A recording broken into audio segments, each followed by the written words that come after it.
Hi, everybody. Welcome to the Flawed Theology Podcast. I'm Phil. And I'm Susie, and we're asking the question, if your theology were wrong, wouldn't you want to know? Well, the big exciting news for today, well, we have two big exciting newses. Is that a word? Newses? I don't think that's a word.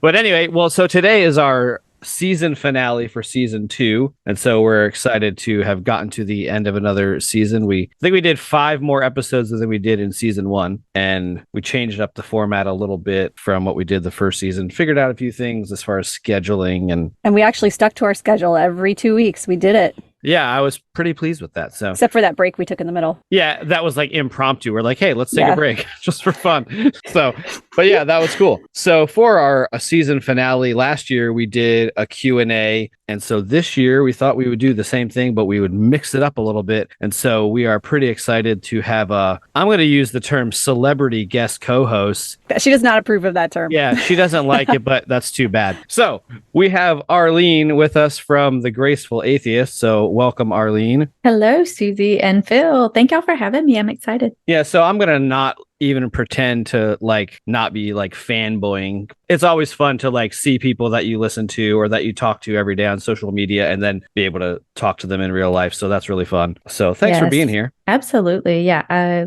I love your guys' vibe. Your guys's? I don't know. You guys' vibe. That works. It's the same as newses. We'll just make up words, it's fine. We do it all the time. Yeah. You say it with confidence. Yeah. Right. So, Arline, why don't you tell us a little bit about yourself, faith background too, and then a little bit about, how you got connected with David and the Graceful Atheist, and then any other fun facts that you'd like to share about yourself. Okay.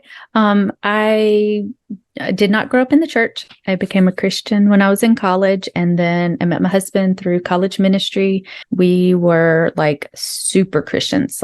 If people were Christians, we were definitely Christians. Loved Jesus, all the things, did all the things. He was a worship leader.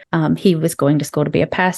all the things. And everything worked really well for our 20s. And then we had kids, and he started struggling with if I feel like I'm a better parent than I think God is, something's wrong, and because we were Calvinists. So I could just do atrocious things and we have to be okay with it. Right. Yeah. So he started struggling. Then just having children and little people in your home, everyone is just trying to survive. And so my mental health was going down while his faith was going down. And then I think 2017 or 18, he was like, I don't think I believe anymore. And I was like, oh God. And then, oh God. And then God, no one showed up to fix all the problems. Right. And so that sent me on a journey to figure out okay, what do I believe? So while I'm on these two parallel paths, trying to fix my mental health and bring my husband back to Jesus, I eventually was like, actually, I don't think I believe any of this stuff anymore.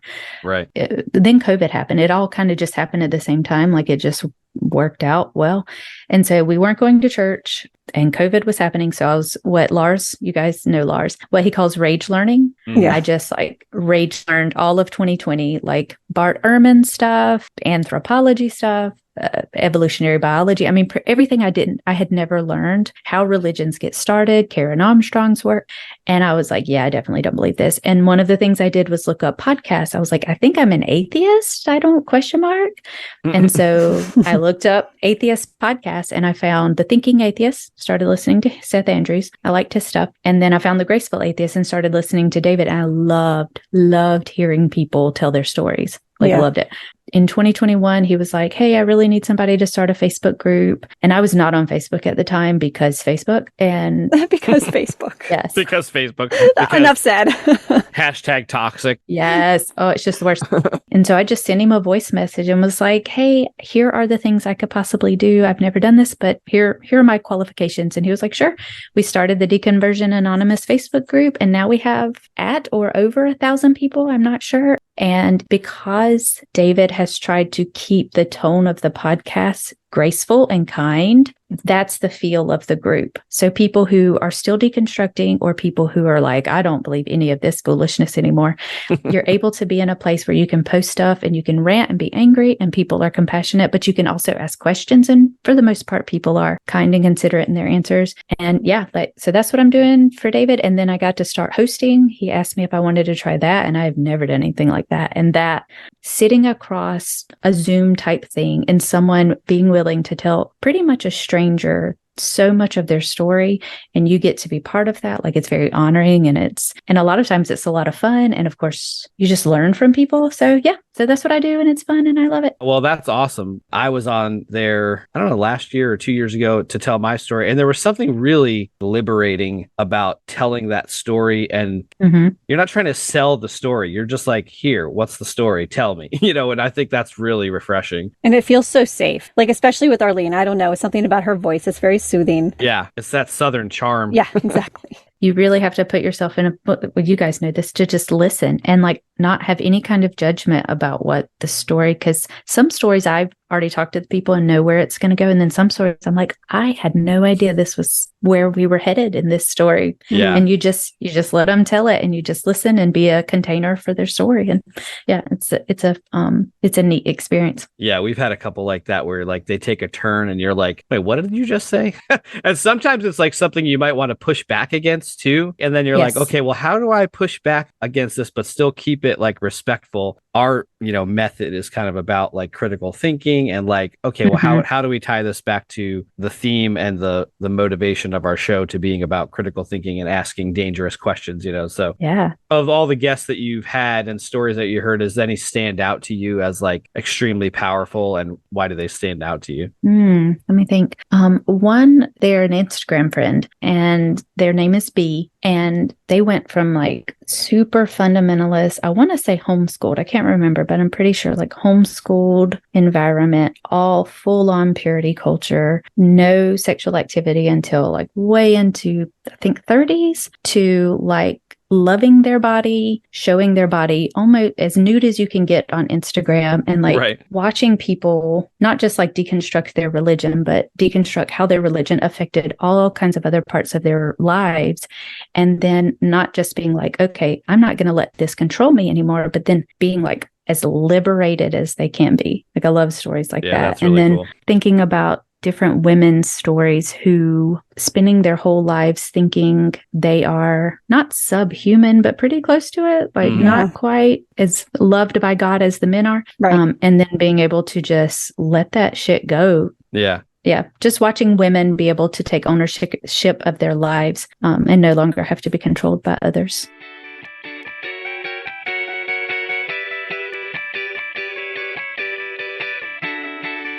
All right, well, let's get into our Q&A section. For those of you who are listening that maybe didn't send in questions, we basically just asked on a couple different groups for questions for the show. So people sent in questions on various topics. Some of them are theological, some of them are like kind of personal. I mean, I think it's a good thing to say that like we don't claim to have the concrete absolute answer that this is the right answer to this question. So I think all of these answers are like kind of open to discussion, and somebody might not agree or like our answers, which is totally fine with us. Well, that's why I like that there's three of us, because we have probably three different perspectives. Yeah, I think it'll be very interesting to see the different perspectives on some of the questions. So our first question came in from Megan, and her question was, can you help me understand what the apologists think about verses such as, happy is the one who seizes your infants and dashes them against the rocks, and other garbage things? I love other garbage things. She has like a two-part question. Yes. So one is about the apologist response to that, and the other one is, how do you not get bitter and angry as you deconstruct? So let's talk about the first part about garbage verses in the Bible. How do you think apologists think about it? And then maybe we can talk about like how we think about it too. So who wants to go first? Guess first. Yeah. Guest first. When I was a Christian, we didn't read apologists. So like I knew people who listened to apologists. Like there was some guy on the radio, Ravi Zacharias, that guy.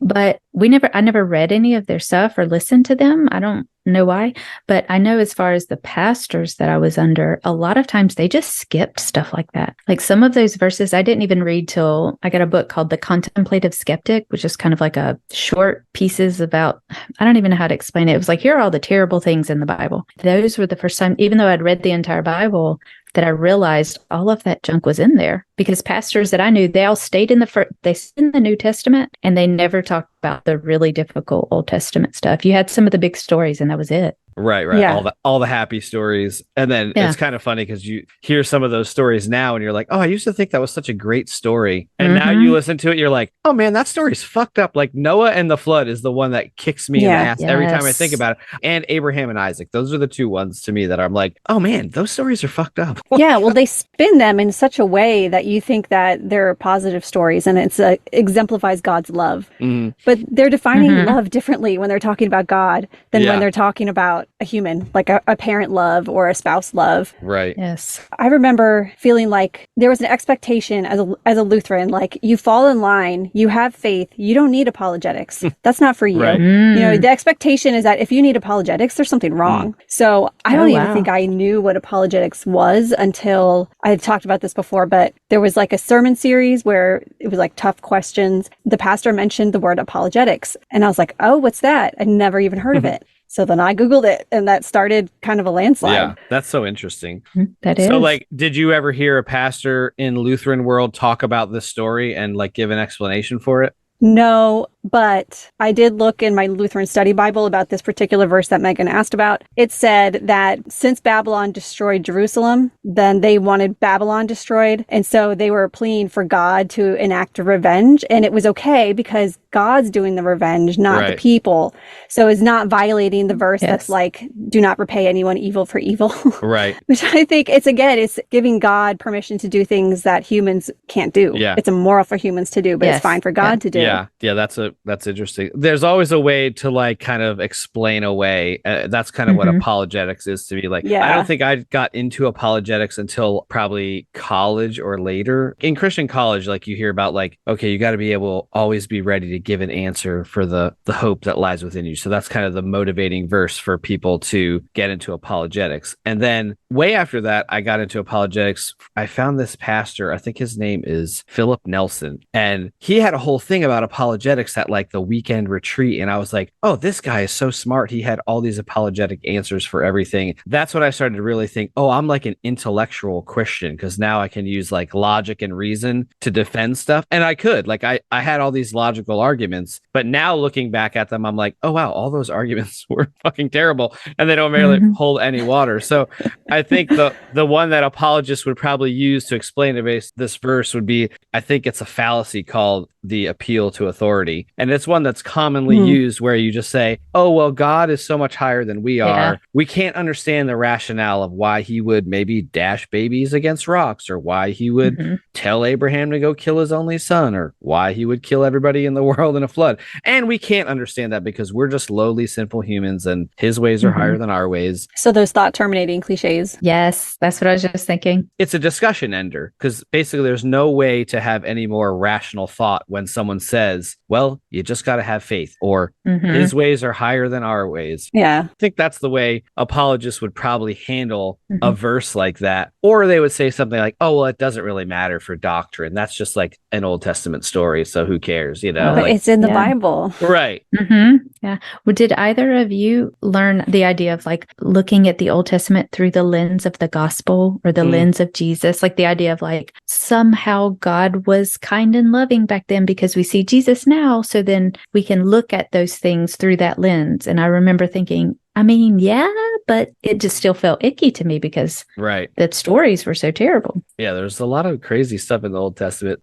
So the second part of Megan's question of how do you not get bitter and angry as you deconstruct? Arline, did you get bitter and angry? Oh, absolutely. When I realized it wasn't true at first, I was like, okay, like apparently I was wrong. Like I was fine. And then I started thinking more critically about the things that I had believed and how that had affected my life. Then I started listening to Christopher Hitchens' God is Not Great. And I was like, actually, religion in general is just terrible. And so, yes, I went through my whole like angry atheist phase, which even calling it that, I mean, I don't think about it as much because it's been a couple years. But when I start thinking about how much religion in general, but Christianity, because that's what I'm most familiar with, in people's personal lives have harmed them, harmed their children, harmed their spouses, harmed their families, and then just the bigger institution, especially, white evangelicalism, then I can feel my stomach start warming up and my body start getting so it still comes and goes. Is there any particular way that you dealt with it, or that you find that kind of something to make the anger fade away? For this specifically, it sounds bad, but I just try not to think about it. I try not to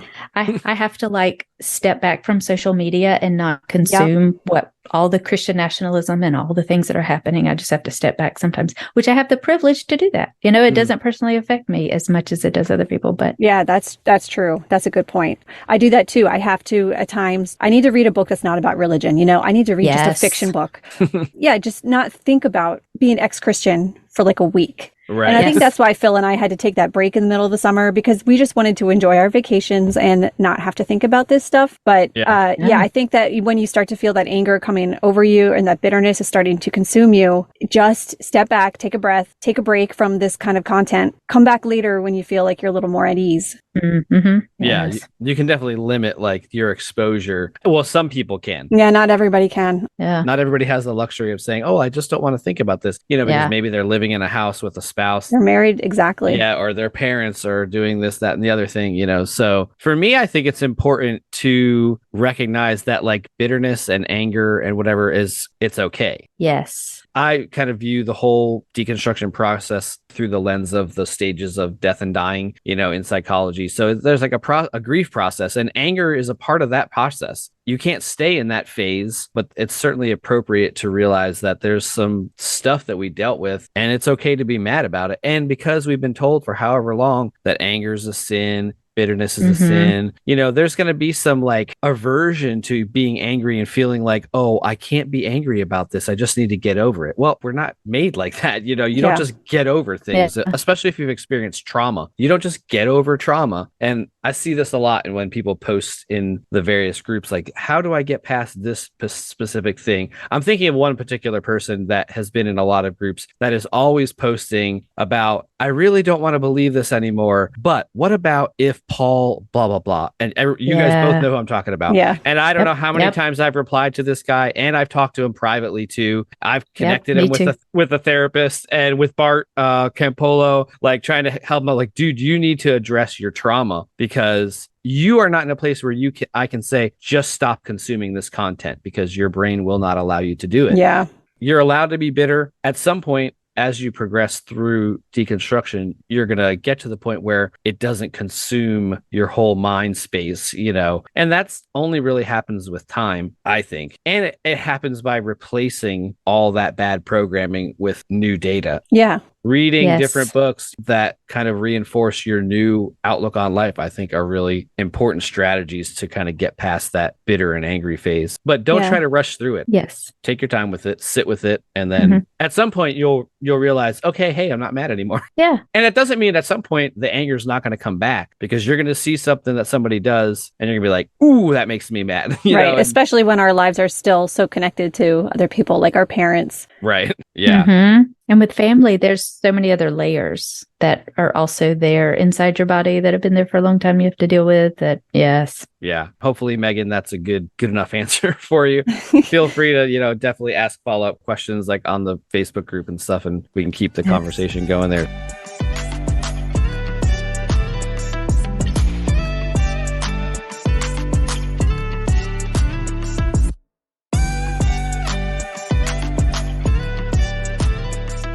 Our next question comes from everybody's favorite genius. Robot. Our favorite robot. Alien. He's an alien robot AI, Lars. So he asked the question, what seemingly trivial ways have you reclaimed your identity that was suppressed as a Christian? Examples: watching R-rated movies, swearing, celebrating Halloween, wearing bikinis, doing things just because you like to do them, etc. I know I like to wear a good bikini every once in a while. It's really freeing, and that's a mental image. No judgment zone. Right. Yeah, exactly. But what about you guys? Do you guys have any things that have, maybe it just seems like a small thing, but you're like, oh, I can do this now and I don't feel guilty about it? Well, So not having grown up in the church, when I saw this question, and I've talked to Lars 100 times, Lars and I are friends, and we've talked a lot about the things that, we've taken back. But I realized when I was reading this question that all I really did was take the things that before I became a Christian, I enjoyed. And then while I was a Christian, they were considered bad. And so then I just went back and started doing those same things again because they weren't actually bad. So it's so for me, it's just talking about sex with my friends and just being able to talk about sex like normal adults. I was always that chicken Bible study that was too much for people. And I'm does nobody else like this? I don't understand all these women. And then I found out they had terrible douche canoe husbands. So, that was a whole different conversation. But having guy friends, I can have guy friends. I can talk to guys on the internet and we're friends. We had rules around, if the pastor contacted you via some kind of message, his wife had to be in the message. And it's I just need you to tell me to be there for Tuesday's meeting. You don't, goodness. I don't, yeah. It's the Mike Pence rule. Yes. Yeah. Yes. We had that kind of not driving with the opposite sex and all those kind of things. Cussing if I wanted to, just reading for leisure. You were talking about just reading a book earlier, Susie. It's I used to think that I needed to just always be sanctified and self-help and do all this kind of stuff. And it's I just want to read, murder mysteries at Christmas time where somebody died in the library and there were Christmas trees and I don't have to grow. I just have to love that somebody was killed. And yeah. And so just little things like that, listening to music just because I enjoy it and not feeling like it needs to be worship music, just enjoying regular things that I used to want to enjoy but couldn't because I felt like I needed to always be growing and all that kind of stuff. Everything had to be spiritual. Yeah. Yes. Yes. Yeah. Everything starts to feel like work. You can't just chill and sit on your ass and watch TV, because then you're lazy, so. For me, the Halloween thing was one because we didn't celebrate Halloween. Christmas is the same thing. As a Christian, if anyone mentioned Santa, there was always this immediate joke of what happens if you rearrange the letters of Santa? It's Satan. Oh my goodness. Now it's you can actually just enjoy the whimsy of the holiday. And now the thing I struggle with about Santa is lying. To me, it feels like reverse lying about Santa, the way I got lied to about God. So I'm that's actually the way I struggle with the Santa thing now. Cause I'm do I really want to be honest with him about Santa? Is that going to fuck them up? Yeah. It's kind of funny, how that reverse indoctrination trauma causes problems, even when you just want to watch Christmas movies. And Susie, what about you? I pretty much did all the things in the question I already did when I was a Christian. You heathen. I know. The difference is that I do curse more now. I use the F word pretty regularly, which is really cathartic. I remember reading a study that it actually helps you release tension when you curse. And I always remember that. And I was oh, wow. Let's do that. That's good. I I'm going to tell my wife yeah. that. My wife doesn't like when I curse, but I just love it. Partially because I never could. I was going to dress up like Roy Kent for Halloween this year. And I love him. Yes, please.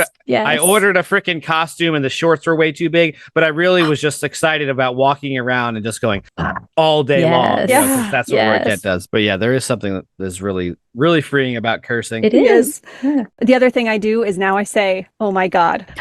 Not something I ever did. It's almost hard to say because of how programmed I was not to say it. Yeah. My 4-year-old said it the other day. Yeah. Something in me felt icky, but I was who cares? It doesn't mean shit. My daughter started saying it way before I did. And she's 8 now. Yeah. She started saying it probably when she was 6. And at first I told her not to say it, but she pushed back on me. She actually wanted me to explain why she wasn't allowed to say it. I didn't have a good explanation except for that. Yeah. Everything inside me revulses. Is that a word? I just made it up. Sure. Add it to the list.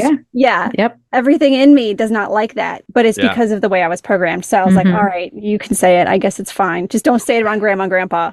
Right. They'll lose their shit. That's funny. Yeah. Kids will call you out. If you don't have legitimate reasons for things, they will be I need you to explain. Why? Right. Yeah. Especially if they haven't been indoctrinated. Right. We want to encourage that critical thinking. Yeah. Yes. It's frustrating if you're trying to win an argument though, and they hit you with something. You're God damn it. Yep.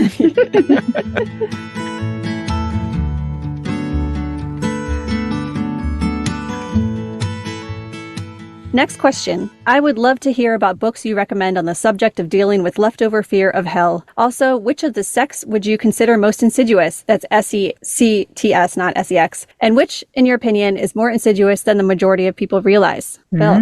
Good question. All right. So it's odd to me as someone who grew up fundamentalist Baptist with the rapture anxiety and all that stuff. I was able to let go of hell fairly easily. And I think that actually happened because I let go of that concept while I was still a Christian. And one of the things that helped me was a book called Love Wins by Rob Bell, who now is a big heretic, according to most Christian people. But, you know, he just kind of went into the idea of like that hell wasn't a place that a loving God would create.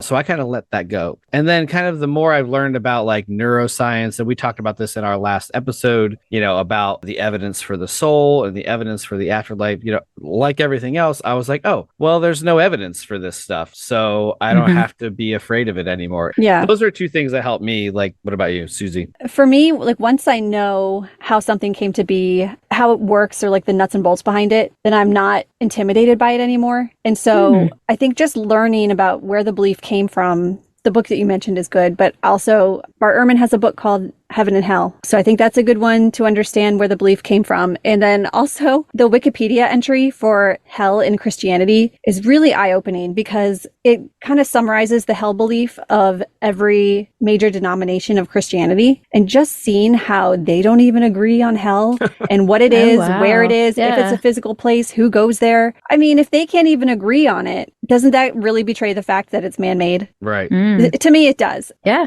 Maybe that won't help everyone, but to me, if people just made it up, there's no reason you need to be afraid of it. Yeah. Yeah. What about you, Arline? I don't have a book recommendation, but the Bible Project, are y'all familiar with Tim Mackey, his work? Yeah, a little bit. Okay. Well, I was obsessed with them for a couple years, and I listened to their podcast, Exploring My Strange Bible, and they have like a 3 or 4 part series called Heaven and Hell, and they pulled apart all of how, you know, what we're taught about hell, where it came from.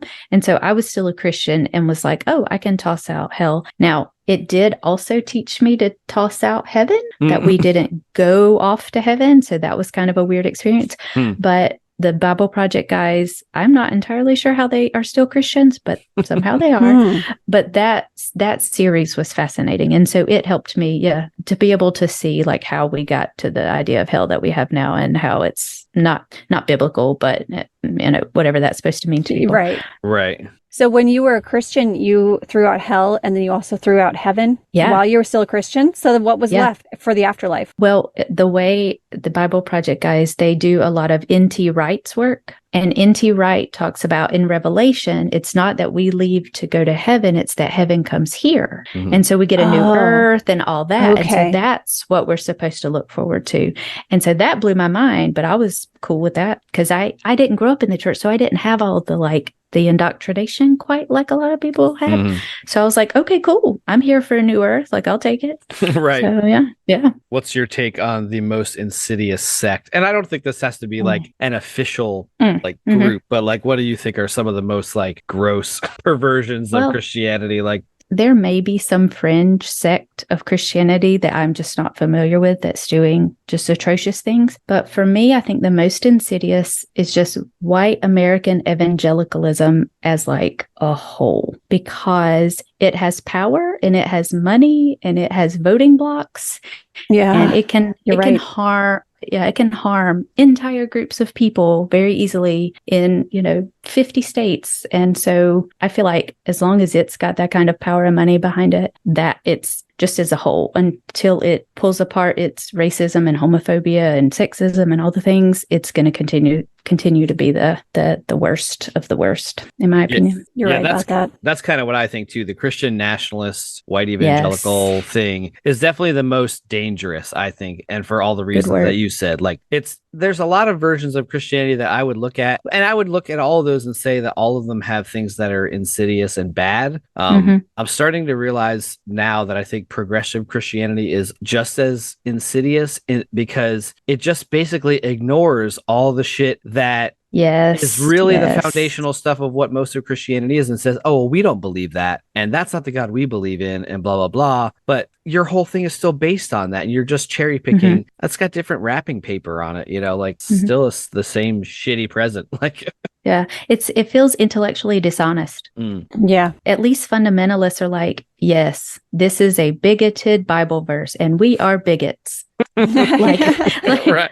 And then it's just like, at least you're honest. Yeah. Yeah, at least you're honest. Like, thank you. I appreciate that. But yeah, the more progressive stuff, because I had for like a 30-minute period of my deconversion, like, I think I'll be Catholic or just some version of more progressive, although Catholic's not very progressive, but like the high church feel with the kind of low theology. Episcopalian, maybe? Yeah, there you go. That's the word I was looking for. Yeah. And I was like, yeah, no, I don't. I had believed the Bible too long to be able to just pick the parts. I didn't like it. Couldn't do it.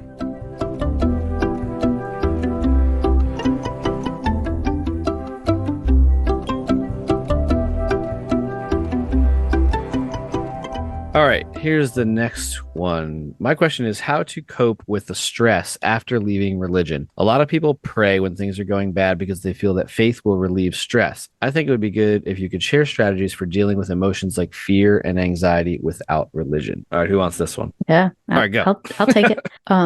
Now, I will say I have learned a lot from Buddhist teachers, and just to a lot of people, Buddhism is a religion. But I have learned from Thich Nhat Hanh's books. He was Vietnamese Zen Buddhist, so I don't know how religious. I don't know his work other than having read his books. But Sebene Selassie and Joseph Goldstein, like meditating, deep, super slow breathing, sitting in nature. For me, lifting weights. This is not Buddhist. Lifting weights and listening to screaming metal music.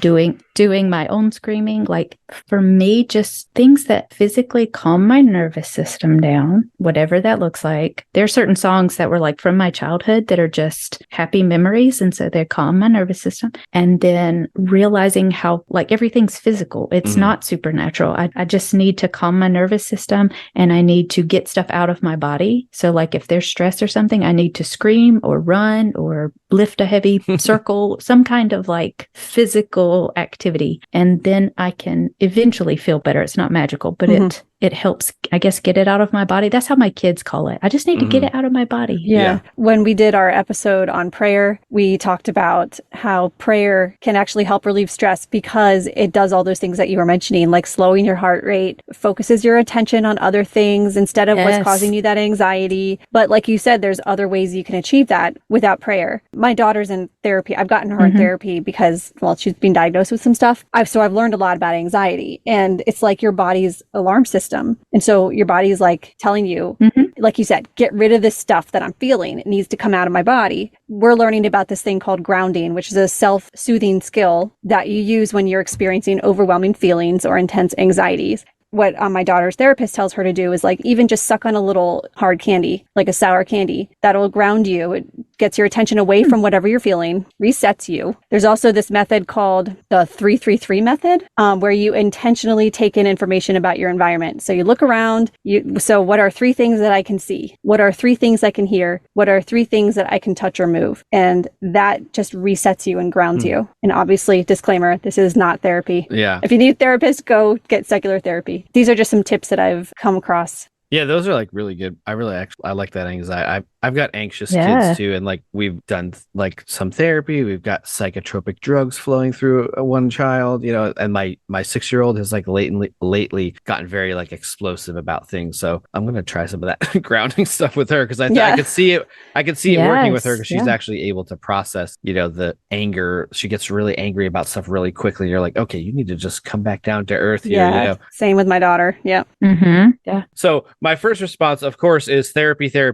Like there's no replacement for sitting down with an objective person who is not a religious therapist, who knows how the mind works and will sit there and listen and help you process things. I mean, I think therapy is something that people need, even if you don't have trauma and anxiety and whatever. It's just super useful. So for me, the biggest thing is understanding trauma. That's been a huge thing for me. And I've got a couple of recommendations for like resources about trauma. 2 of my favorite ones to recommend are The Body Keeps the Score, which is a book, and You Are Your Own and Leaving the Fold. Those 3 books, probably really educational on understanding trauma, and Leaving the Fold especially is about religious trauma. And there is some value to like the concept of faith. Like faith does help relieve stress, but it doesn't relieve it in a healthy way because it basically helps you shortcut the normal response with a fantasy reaction. So you can say, oh no, I have stress. Let me think about unicorns. Okay, well that might work. Or just replace unicorns with God. Or,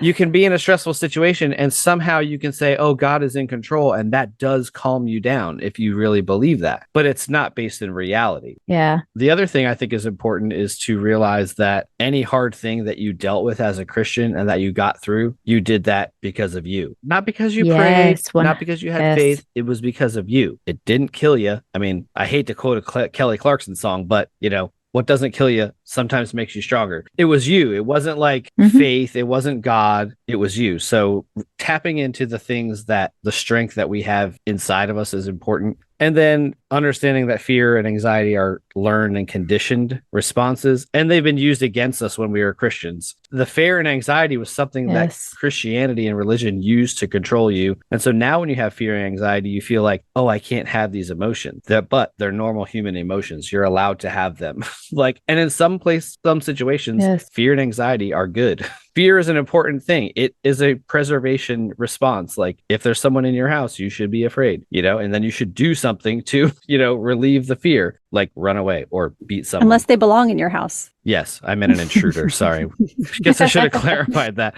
But another thing that I think is helpful is identifying your own strengths and skills. Caitlin, who was on our show a couple episodes back, recommended this personal values inventory. And we'll link to this again. I actually did this inventory today, but it gives you this cool printout of like, here's the your top 5 personal values. And I think stuff like that is very helpful. Knowing who you are, self-awareness is a way to get help with being fearful and anxious, because if you know who you are and how you respond to certain things, then you know what you can do to move forward. Just thinking it's like with Christianity that we're taught that emotions in general are good or bad. And it's like, they just are. They're information that we can use. And so not feeling like we always have to react to them and just being like, oh, wow, I feel kind of sad or anxious. Being able to just name it sometimes can help me calm down. And then it helps me, I don't know, be able to figure out what to do next. My brain is working and just not having to have a judgment about the emotion, just letting it be what it is sometimes. Right. I think I've heard somebody say that emotions are amoral. So they are neither moral or immoral. They have no moral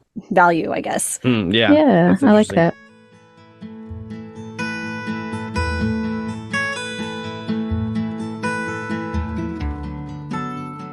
All right. Why or what caused you to change your beliefs? How was the transition? How long did it take? How it felt during it, and how it impacted those close to you? If you experienced trauma due to religion, how has that experience impacted your life at the time and time of impact up to present life? And then they ask about coping mechanisms for PTSD. There's a lot there to unpack. That's a lot. Yeah, that's a lot. Who wants to run with that one? I can go first because I think that mine will probably be the shortest. I think that my story is different because I was never like you guys were total believers. You couldn't even fathom not being a believer. Whereas my whole life I was a doubter and I felt like I was a horrible person because I was a doubter. Oh, wow. Yeah. What got me to actually change my beliefs, well, quote unquote, half beliefs, because it wasn't a full belief, but what started it was I heard a sermon series by my church. This was during COVID, so it was virtual. And it was answering questions like, how do we know that Jesus was God? How do we know the Bible is true? I was like, oh, these are the questions I've always wanted answered. And like, I want to see evidence. I want to see what these beliefs are based on. And basically, the answers they gave was because the Bible tells us so. And I was like, if this is the best we got, there's a good chance this is not true. And that was actually where I learned the term apologist. And so there were a few more steps in between. It wasn't like that one thing sparked it. It just got me further down the road, but that really got me to open up my mind and it'll give me permission to actually try to answer these questions for myself and see if these beliefs had any basis. I wanted to be able to say I believed it, but not because I was indoctrinated into it, and not because anybody told me to believe it, and not because a book told me to. I wanted there to be something deeper than that, and there was nothing deeper. And so I just had to discard it altogether as not being true or good. Yeah. How was the transition out of that? Like once you got to that point, like how long did it take you to go from, I'm not sure about this, which you always were, but then when you started digging, then how long did it take to be like, no, I'm out? It's hard because the process of getting to that point when I gave myself permission to question, that was longer than the actual period of questioning. And then when I finally like sat down at Google and I was like trying to figure out answers to my direct questions, that probably was 3 days to a week, and it was all over. Wow. That's like really fast. Yeah. But during that period, there was like a few weeks after that when I hadn't told my husband, and it's really strange because he kept telling me I was being mean to him. And I was, like, looking back, I was lashing out at him. I was being very short. I was like these really snippy responses that were completely unwarranted. Looking back, I know it's because I was in a different place than him. I felt like he didn't even know the real me. How was I even going to tell him? Like I felt so separate from him. Like there was this huge gulf between us. Once I told him, and by the way, it took him like a week after I told him for him to become an atheist himself. That's hilarious.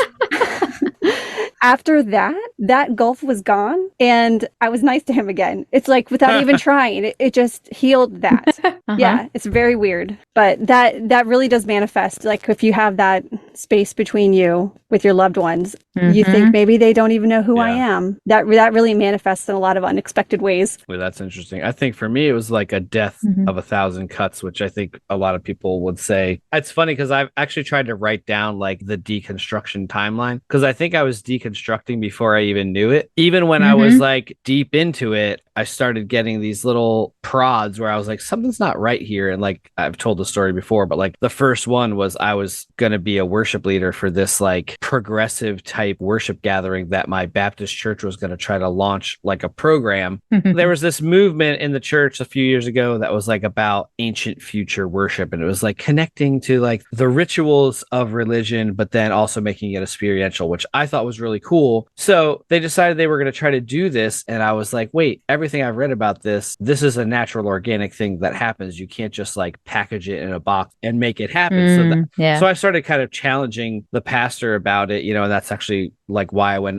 ended up leaving that church, because I was like, you can't program this. You can't force this on people. So that was like the beginning of it. And then gradually I just started questioning things or seeing these things. And I landed in like a progressive Christian church, a Methodist church, and, started deconstructing things like hell and, all of that kind of stuff. And then the final straw for me was January 6th. And the whole Trump phenomenon was basically what kind of pushed me over the edge, because I was like, I can't believe in a God that these people believe in. Like that we're on different page, and then from there, it was more like getting into all the logical arguments and the science and all of that kind of stuff. So it seems like it took a really long time for me, like probably 10 years to get through that whole process. And then once it was over, it was over. Then I was like, okay, I'm out. Like it was almost instant once I made that decision. Did you feel like at that point when you decided you were out, did you decide that this isn't true and that's why I went out? Or at that point, did you think this still might be true, but I just don't want to have anything to do with it?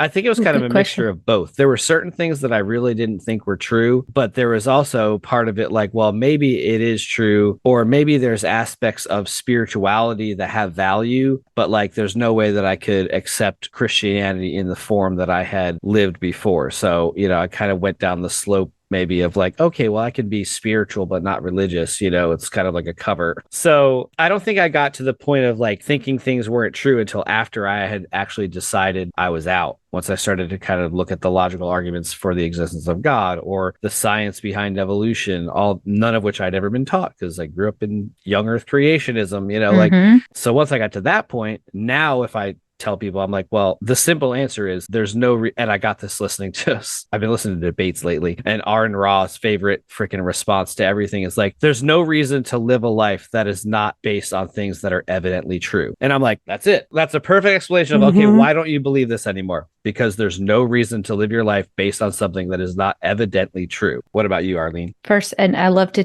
tease my husband because I'm like, you went first. When we started dating, I was like this bad influence on him, and he got all this stuff from campus ministry that was like, are you certain it's the Lord's will for you and Arline? And he's like, leave me alone. Like, why are you in my business? Because you weren't a Christian yet? Well, I was a Christian, but I did not. I remember I talk about sex too much, Susie. So like, I just existed wrongly for these church people. And so he would, he'd get all this crap. So then he was the first one to deconvert. And I was like, see, it was you. It wasn't me. That's hilarious. But he realizing that he could not worship a God, because he still was like, I don't know if there is a God, but if it's the one in the Bible, I can't worship him. And so that forced me to be like, okay, now what do I believe? Because he's got good points that I don't have good answers to. So then I went on my little journey trying to figure it out. And it started off like trying to help him come back to Jesus. Plus, I had my own mental health stuff that I needed to deal with. And praying was not helping me. It was stressing me out because I didn't know if God would help me or not. So my mental health was started getting better when I stopped doing the things that were supposed to help it and started doing the like bad Eastern things like meditation and yoga. Right. And they helped. And I was like, I don't know what to do with this information. Right. And then at the same time, I'm trying to like read all the books to figure out what story or book or theology or something will help my husband believe again. And then over time, I was like, if there's one Holy Spirit and he's telling people in my family that Trump is the next coming of Jesus, and he's telling me that like, not that. Like, right. How is all this? How is all this working? So eventually it just, like you were saying, a death by a thousand cuts, Phil, like it was like little thing after little thing. And then when you look backwards, you like see stuff that was like way before. Yeah. I was like, I was asking questions. I just had forgotten I had asked those questions. Right. I think the person asked, about how long did it take? For me, it was about 2 years of just really asking questions. But as soon as I realized I couldn't believe anymore, I was fine with there not being gods or goddesses or any of that stuff. And that's when I read, Karen Armstrong and Bart Ehrman and all those. And as far as like trauma and dealing with that kind of stuff, our church life was great. Like I can still recommend the church we went to. I live in the South. Everybody wants to know what church to go to. Oh, you don't have a church? I know one. Do you go to that church? No, I am an atheist, but I can recommend this church if you really want to. They have if great you need potlucks. a place to go. So like, right? Now, my personal theology made my mental health pretty bad, but the church didn't teach me. I had like taken it to this whole other level of believing stuff. I was way more zealous than the people around me, I think. Do you view that as trauma? Yeah, I don't know. My husband would say yes, because the response that I have to certain things is way bigger than needed when it comes to certain things that kind of bring me back to those same feelings. So like I saw there was a bunch after a police officer had murdered another unarmed Black person in the United States. I don't remember when this was. Who can keep track of them? Yeah. Yes. Yeah. Like I don't remember which person it was. So there was like a Black church in town and a white church in town had a prayer thing together. And I was just boiling over with anger because I was like, all this is performative. Like you're going to then go vote to make sure that this keeps happening. Like I was so furious. I was so furious with the church we had been. This is a different church, but like, and it was like, okay, so yes, my personal beliefs. Well, then I guess that was from the church. And well, now I don't know, Phil. I don't know. Yeah.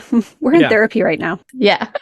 I'm going to have to think about that. The reason I asked that is because I think that most people that were deeply believers have trauma. And if you haven't explored what trauma is and how the responses are, you don't know it's trauma. Like you said, your responses are way bigger than they have to be. And you're like, well, why? Yeah. Well, way trauma. Bigger. So I think what I would say is people need to educate themselves about trauma, especially religious trauma. The books that I mentioned earlier are very helpful. And then if you have trauma and PTSD, you need actual trauma-informed therapy, EMDR, trauma-informed therapy, something embodied that is going to address, like, your body holds that trauma and you're not in control of those responses. Like, so I would say there's not necessarily a coping mechanism for trauma and PTSD short of getting actual therapy and healing from that trauma. So there's obviously things you can do to limit the impact of the trauma, but I will always tell people, you just get get into therapy and get to someone that is trauma informed, because it will make your life infinitely better much quicker than you could even imagine.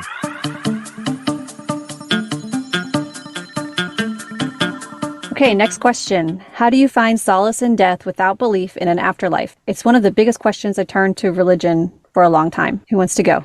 I have a not satisfying answer. Go for it.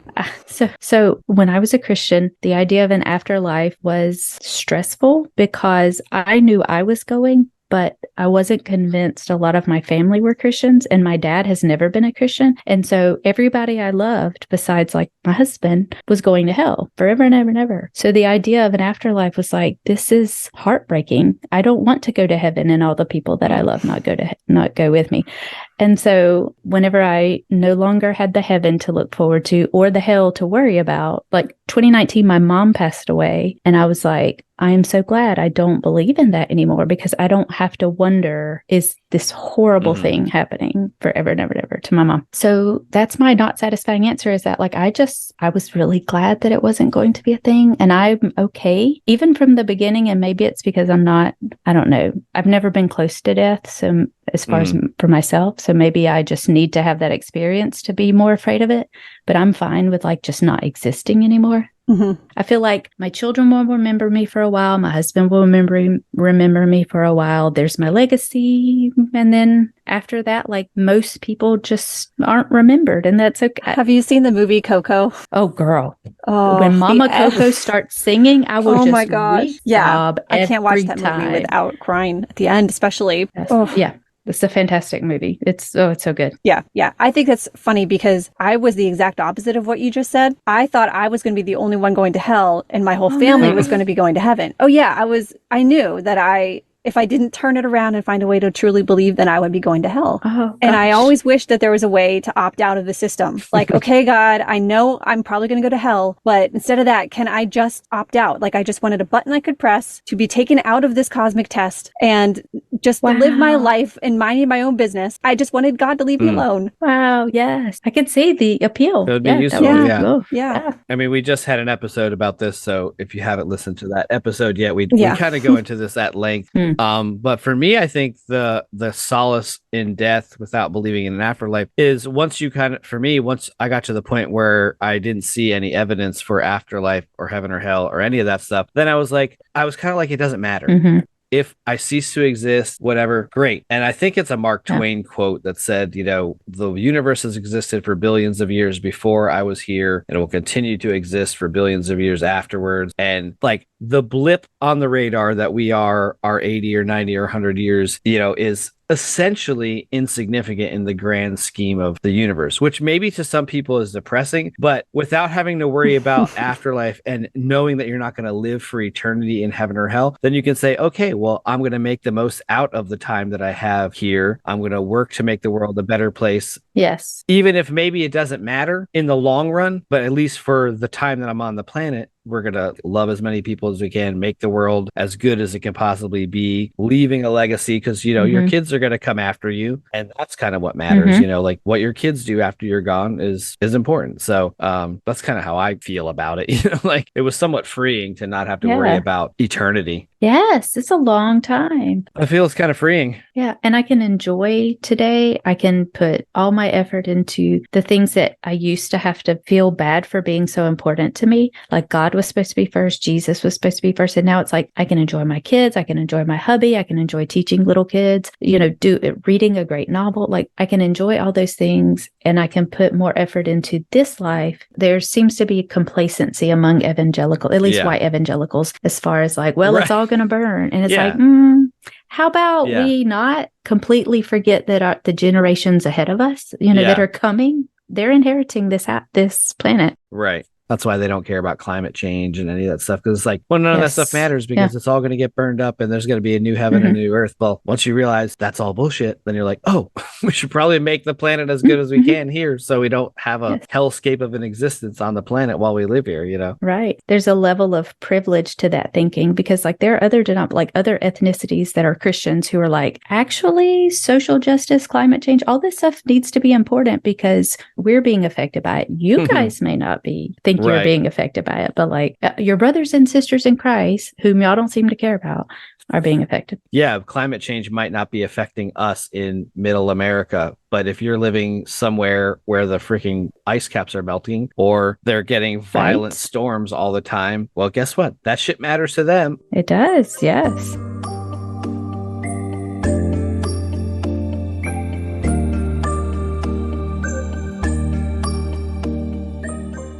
So let's move on to our next question. Is how or should you even come out to friends and family? And if you do, how do you navigate the experience and keep your sanity? I live in a small Texas town, which should say it all. I'm also a small business owner, which compounds my angst about the topic. So we had a whole episode about this too, like, which was awesome because we had like 5 different people all talk about like, should you share your deconversion with people and why not, and all the reasons behind it. So a shameless plug for a previous episode, which I think is it's called the one with the round table. This is kind of like it. It was more like a triangle table. a triumvirate. But I think for my opinion on it is like you have to find the balance between how important it is to you for living authentically and maintaining the relationships and connections that you have. So for me, I got to the point where it was more important to me that I could be who I was no matter who I was talking to, even though I knew that it was going to affect relationships, specifically with my still very Christian family. Everyone else in my family, immediate family, parents and siblings are all still super Christian. And I had to kind of get to the point where I was like, well, it sounds selfish, but it was like, I have to live the way I have to live. I have my own wife and kids and family, and we're living the way we want to live. And if you guys don't want to maintain a relationship with somebody because I don't believe the same way as you, that's your choice. If you're somebody that relies on someone for your livelihood, like you're still in your parents' house or whatever, maybe you shouldn't. But if you're in a place that you can and you want to, then go for it. You know, that's kind of what it comes down to, is like you have personal autonomy to do these things. And if you want to do them, do them. And if you don't. You know, there's nobody to tell you if it's right or wrong. That's my thought on it. Yeah, I don't think anybody owes anyone else their story. Like it's their own choice. For me, some of my family are like, when I was a Christian, I considered real Christians. And then most of my family were just kind of church people. So my husband and me having progressive social beliefs and voting ways while we were Christians seemed to be far more of an issue than deconverting, because they're like, I'm sure they'll still go to heaven. You know, like they don't really have deep theological thoughts about any of this. But us, you know, being more progressive and thinking that entire groups of people they hate should have rights was way more of an issue. Imagine caring more about that you think gay people should be able to get married or transgender people should be able to exist. You care more about that than my eternal soul going to hell to burn for all eternity. Like, that is ridiculous if you really think about it. Like, go on. Sorry. Just Yes. No, I agree. But to me, it shows me what the true God is, like what the true beliefs, the real foundation to the things that they think are most important. It shows that. And then, of course, you know, most of my family just didn't say anything. One reason I went on the Graceful Atheist podcast the first time was because I just wanted to tell somebody what happened. Nobody was interested. Nobody asked. I know some people get terrible things from their family, but nobody asked. I was like ready to explain, talk to people when I told them. Nope, nobody wanted to know. And I was like, okay, cool. How did you tell them? Did you tell them kind of individually, or? My close friends, I told, like, we all were just happened to be hanging out. It was right before COVID hit, so we were all in real life. And what was really sad were the women in my life who said, well, we saw it coming. And I'm thinking, for fuck's sake, you didn't say anything? Like, I'm going to go to hell, but maybe they're all magically now Calvinists and they're like, oh, she'll be fine. Yeah. She was totally a Christian.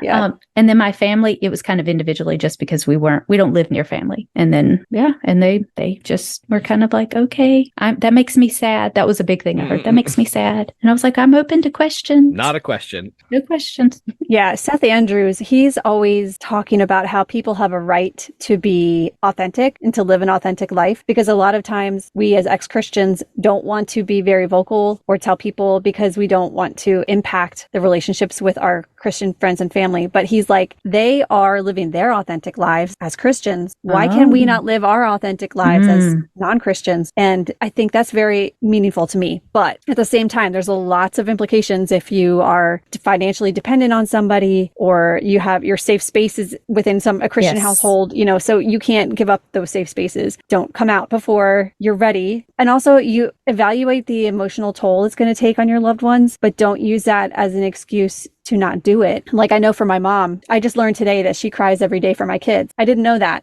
but I can't hold on to that. Like, I can't, that's not on me. That's on her belief system. Honestly, like, she was indoctrinated. I'm not blaming her, although she is very stubborn in her beliefs. It's really the harmful belief system that's been propagating this that is doing that damage. And I can't take responsibility for that. Yeah, for sure. No. And that's something when we're Christians, there's so much codependency and you're responsible for everybody else. And it's like, no, I'm not. Like, I'm responsible for me. Yeah. And you guys, I have to be okay with you being responsible for yourselves. And if you're not, I can't take that on. Right. Yeah. Which is something that's hard for a lot of people when they deconvert, is developing that sense of autonomy and self-esteem and all that. Because that stuff has been just crushed out of you. Like, as a believer, you're not allowed to think about yourself, because it's Jesus first and then others and then you. And that's how you have joy.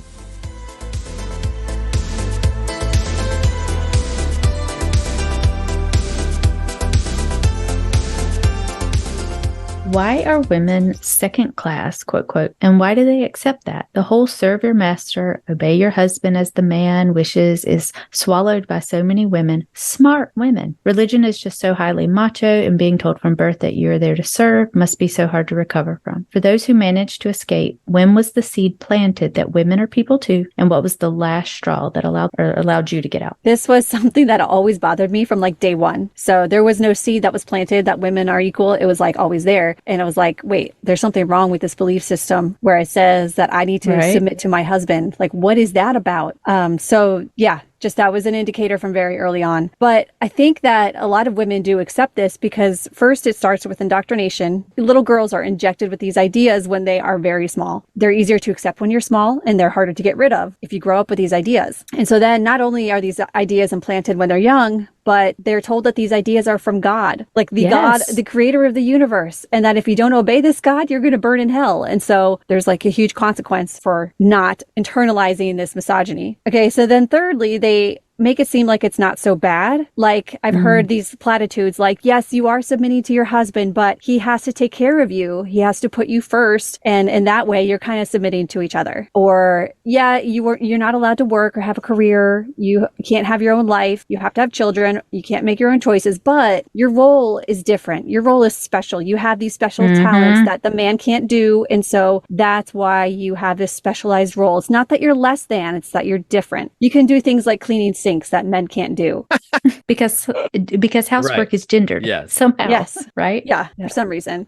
So that's why I think that a lot of smart women are duped into this worldview. No, that totally makes sense. And even like, I didn't grow up in the church, but Southern white culture is patriarchal, but it's patriarchal with that same like, but as the wife, like, you're honored, you're loved, the man takes care of you, he keeps you safe, it's a beautiful cage, but still a cage. But like you said, Susie, like, as little girls were brought up to think this way and to be okay with that. So for me, I grew up in a home where I was the only child, but boys were valued just inherently. Like, boys and men, their opinions, their thoughts, their needs, their wants were more important.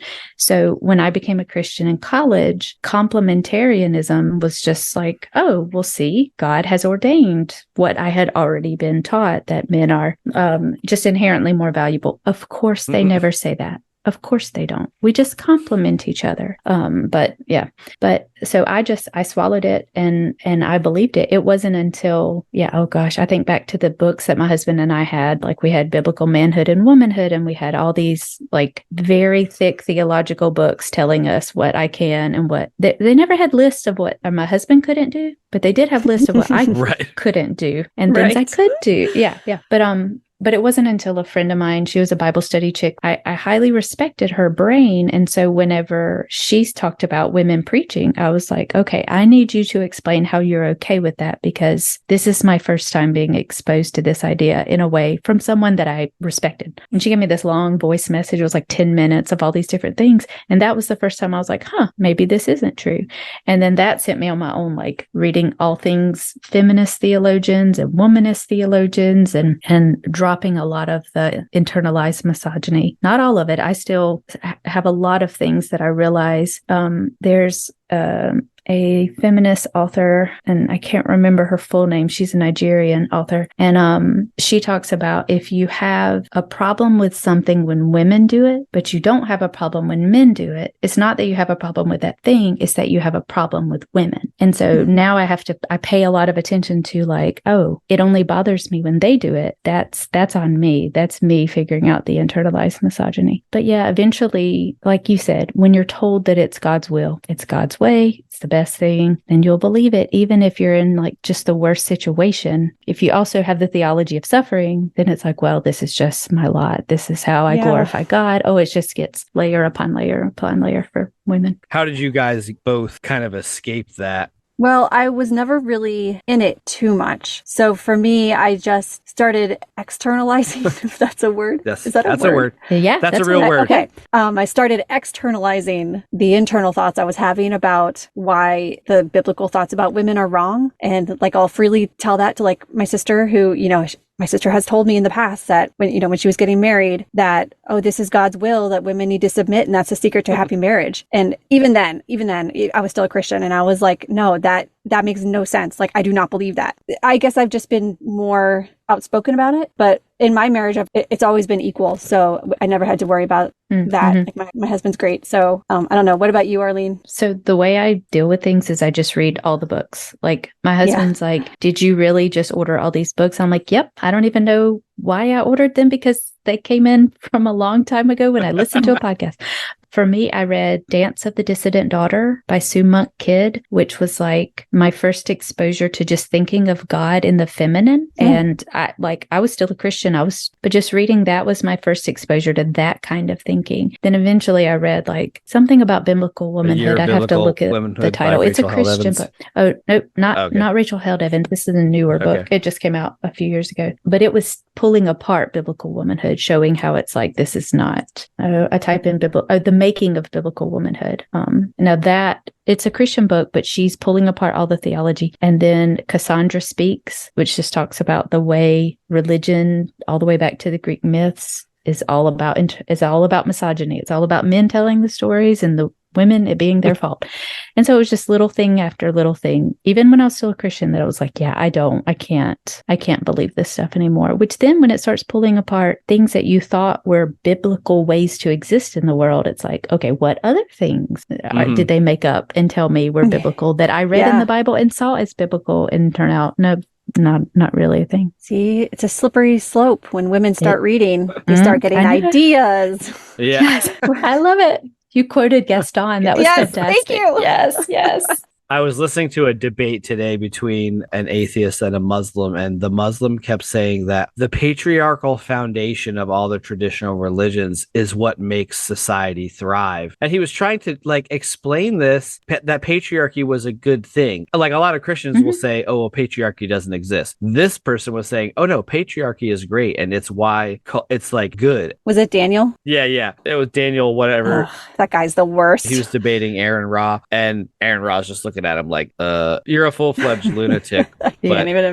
For me as a dude, it's like interesting because the idea of patriarchy was something I never even was aware of at all until I got into my progressive Christian years, and I went to a church that had a female pastor, and I was like, I knew I was like deconstructing stuff because I didn't have a problem with her, and I was like, oh, that's interesting because I was raised, Baptist, and like women can't preach, and like I think the first exposure I had to the idea of a feminine God was in that book, The Shack. Did you ever read that one? Absolutely not. That was on the list of things with Rachel Held Evans. Yeah, that too we progressive. Read. Yeah. So the idea of patriarchy to me I never realized like how insidious and pervasive it was. I'm like, oh, all these things are based on the idea of like men being the head and women being submissive. And I was married before, and we had a very Christian marriage, and the idea of like mutual submission and all that stuff, it sounds all well and good, but then you don't realize that it's not really mutual submission. It's just equality if you actually want to be equal. Like, so I never like lorded things over my now ex-wife, or at least so I thought, until we got divorced. And then I realized, oh, there was a bunch of things that I did like subtly that were patriarchal. They were misogynistic. They were all these expectations that I thought, oh, well, I'm the person that's supposed to do this, this, and this, and this. And I still find myself dealing with that now in my current marriage. Yeah. The programming of the patriarchy is so pervasive in, especially you're saying in white evangelical American society, that any woman that has gotten to the point of saying, fuck no, that's not how I'm going to live, deserves a big round of applause. There's just no data to support the idea that men are better at X, Y, and Z than women. They're not smarter. No, not at all. If anything, it's the opposite. Women are better at almost everything. Like, that's funny. Your gender does not dictate your identity. That's definitely something that men need to unlearn, because the men have to take the lead on dismantling the patriarchal systems. They can't rely on the women to do it. And it's not because the women can't do it. It's because the men are the ones that are benefiting from the system. So they have to be the ones to say, hey, I don't need this system. We can live together in society as equals. One of the interesting, I don't know the right word that I want to use, like things about what I've learned about queer marriages is like nothing's gendered, none of the household chores or things that need to be done, parenting different. They just figure out, okay, what are you good at? Oh, you're good at this. You're good at finances and house cleaning. I'm good at cooking and taking care of children in the middle of the night. I don't know. And they just figure it out and they make it work instead of already going into the marriage. Like when it's a heterosexual marriage, you're already, from the time you're little, have assumptions about who's supposed to do what. Hopefully the younger generations are much more able to decide, you're good at this, I'm good at this. Let's make it work, instead of feeling like they have to be stuck in the box of whatever their gender is.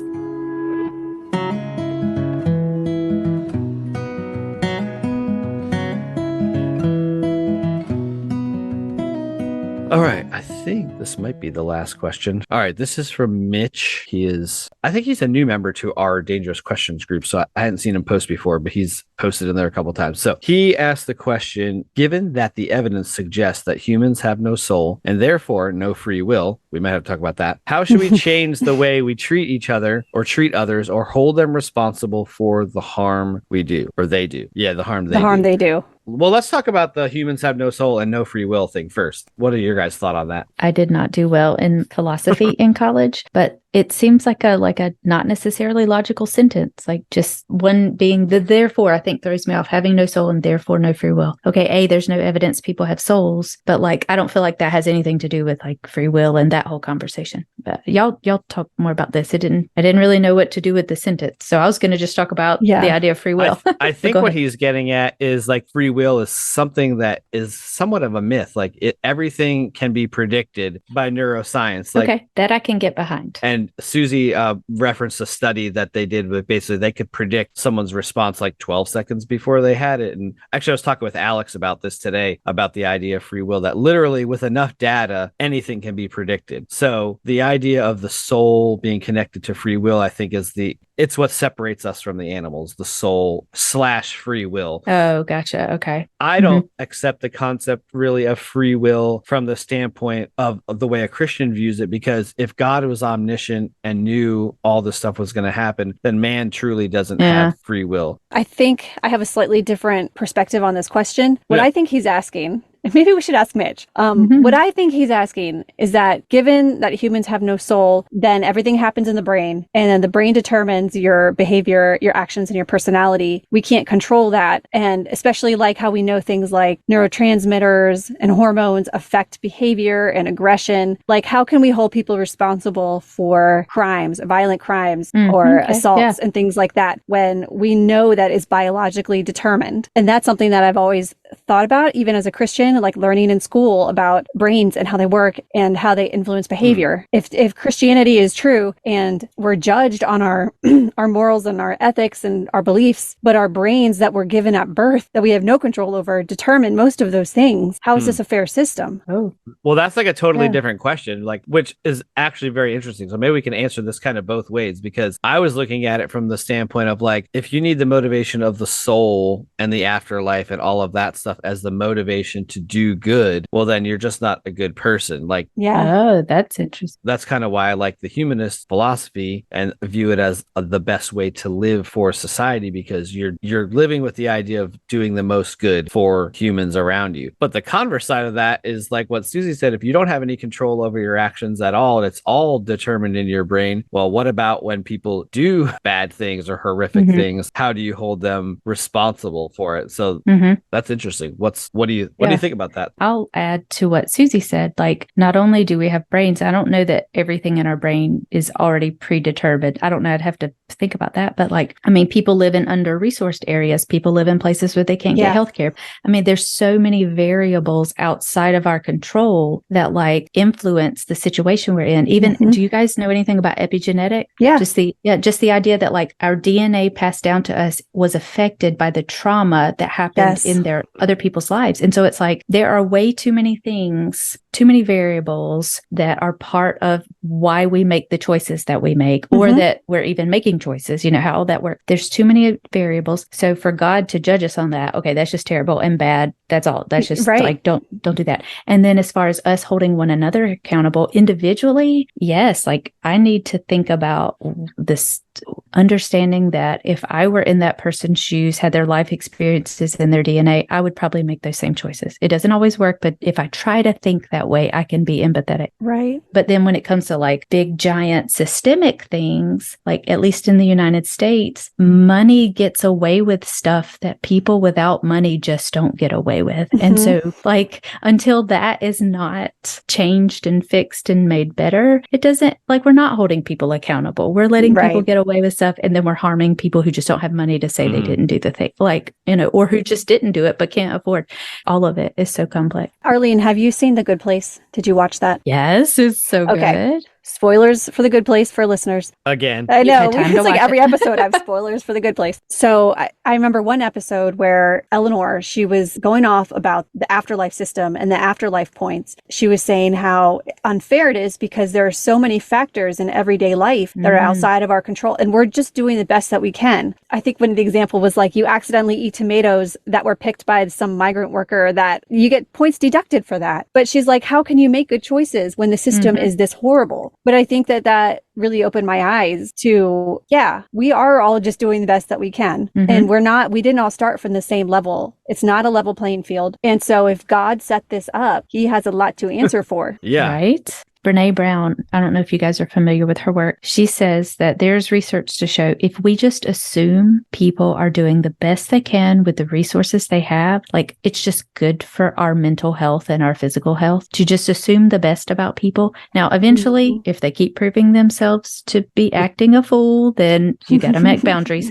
But generally speaking, if we assume people are doing the best that they can, it's really good for our mental health. And we give people the generous story, I guess, is. Well, and I think that goes to the idea of the difference between the Christian worldview, where the default is we're all sinners, and the idea of humanism, that as a general rule, humanity is good. You know, so if you believe from the get-go that you are a sinner bound for hell, well, then of course, the way you hold people accountable is for everything that they do wrong, there's punishment. But if you believe that people are good and that they made a mistake, or like you said, they're doing the best with what they had, the resources they had, you know, well, then your response might be different. It might not be jumping to a punishment. Maybe the response is education. Maybe the response is, oh, let me give this person the resources so they can make a better choice next time. I mean, to me, saying that now, it's like almost like parenting. If you view your child as a bad child, then everything they do will fit right into that modality. I find myself looking at my kids. I have a a very challenging boy child, I would look at his behavior before as like, this kid just doesn't give a fuck about anything. Like, he just needs punishment. And now I've shifted to like, why is he doing what he's doing? Not looking at the behavior. Right. You're looking at, you go upstream from the behavior and say, okay, well, what is the problem that he's trying to solve by this behavior?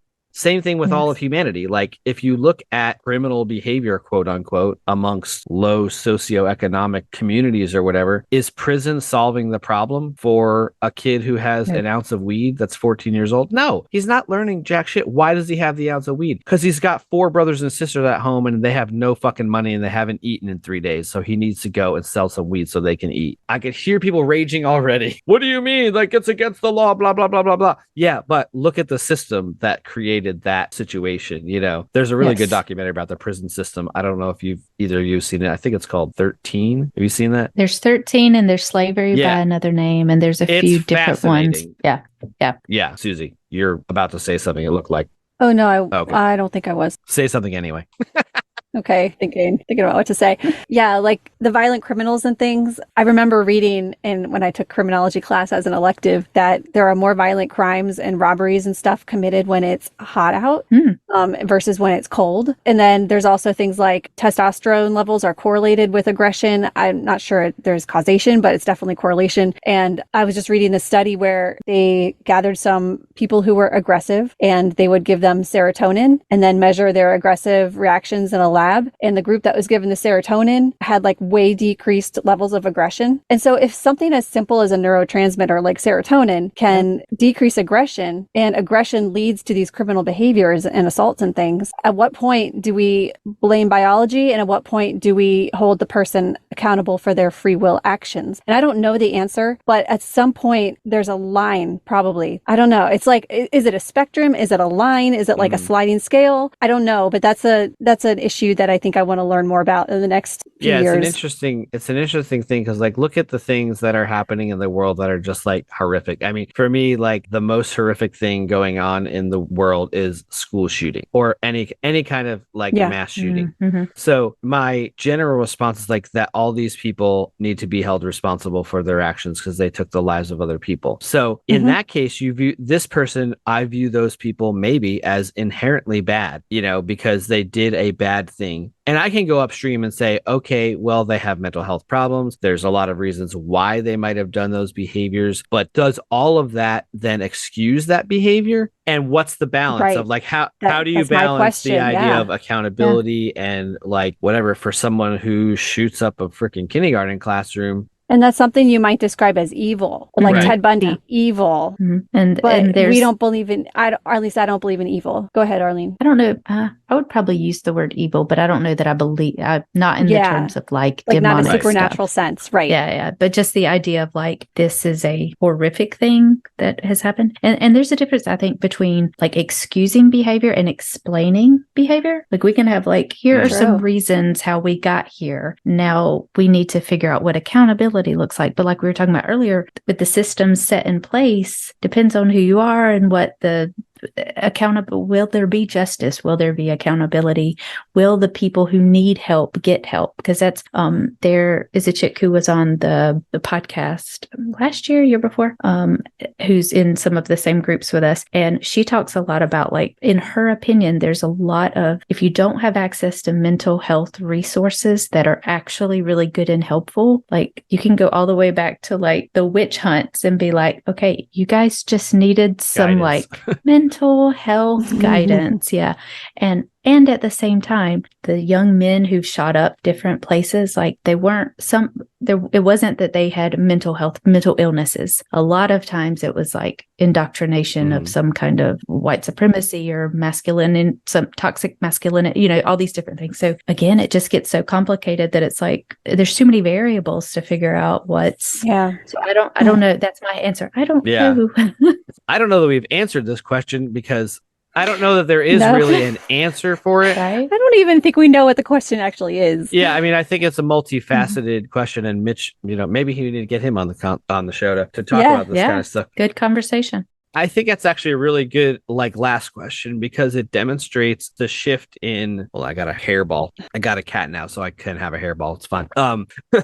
So I think it demonstrates that shift from the idea of as a Christian there were absolutes. Things were black and white, and now you realize, well, not everything is black and white. Nope, it's very gray. Yes, it is, and I don't know. I like it better. Yeah, gray is my favorite color, so I'm fine with it. I was about to say that, Susie, right here. Isn't that also a lyric from Counting Crows? So gray is my favorite color. So. Yeah. I think that probably is a really good place to end. We've been yammering it up for 2 hours now, so it's gonna be some fun editing. But yeah, I mean, Arline, thanks for being here on our season 2 finale. It was awesome to finally meet you in quasi real life through the screen. So yeah, and thank y'all for inviting me. This is fabulous. Susie, one day, Graceful Atheist. Yeah, I know. Yeah, Susie, get on the damn show. I might need Phil there with me for moral support. I'll just be there. I'll just mute myself and be like, here, say this. But once you get started going, you'll be fine. So yeah, for those of you who don't know, Graceful Atheist Podcast, listen to it. It's fantastic. They have a Facebook group called Deconversion Anonymous. Go and join it. There's a lot of awesome people in there, a lot of good discussions. So thanks, Arline, for being here today. Yeah, thank you so much. Anything else you want to plug or share? Nope, those are it. We're on Instagram, we're on Facebook, and I think that's it. I think David's on Twitter. I do have one very important question before we go. Here we go. What's your favorite bird? Girl. She's got her bird that's good. calendar back there, bird watching identifier. Yes. Okay. I'm not going to be as ridiculous, so I'll just stick with my current favorite bird. Right now, it's the pileated woodpecker. Oh, we have one in our yard, and he just comes in. He's so big, and I can't even handle it. And I love all the sounds. He sounds like a monkey, and I just need him to just stay in our yard. Do you have the bird camera? I keep getting Facebook ads for it, probably because of all your damn bird posts. But it's like a camera that's like a bird feeder that has the camera in it. I don't have that one. There's an app with it that helps you identify the birds too. So, yes. Well, I do have the Merlin Bird ID. If you are a birder, that too. Yes. All right. Well, thanks, Arline. We will talk to you some more again, hopefully. And thanks for being here. Thanks, Arline. Yeah. Thank you, guys.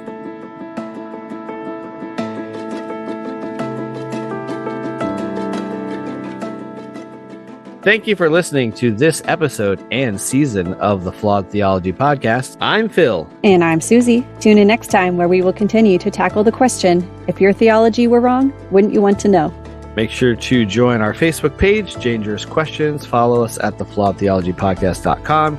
Subscribe and rate wherever you listen to your favorite podcasts. And we will see you next season, which will probably be... Oh, please don't say January. January. Can we do February? I don't know. We'll see. Join us next season and stay tuned for when that is. Have a swell day. See you on the flippy floppy. And watch out for the Determinator. Why did you have to bring up the Determinator?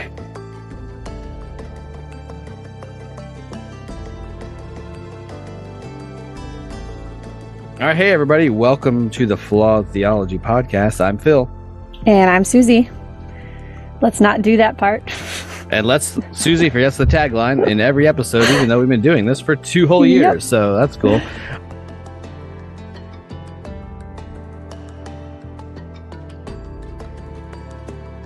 Are you good, Arline? I think her headphones might have died. Is she frozen? I can't tell if she's frozen. She's not frozen. Yeah, she's... You still there? Can you hear us? Okay, sorry, y'all. Oh, that's okay. No, they didn't die. It said I was unstable, and no, I'm not unstable. Dan, how rude. Zoom's like, hey, you're unstable. It's not qualified to diagnose people. No, really. Right?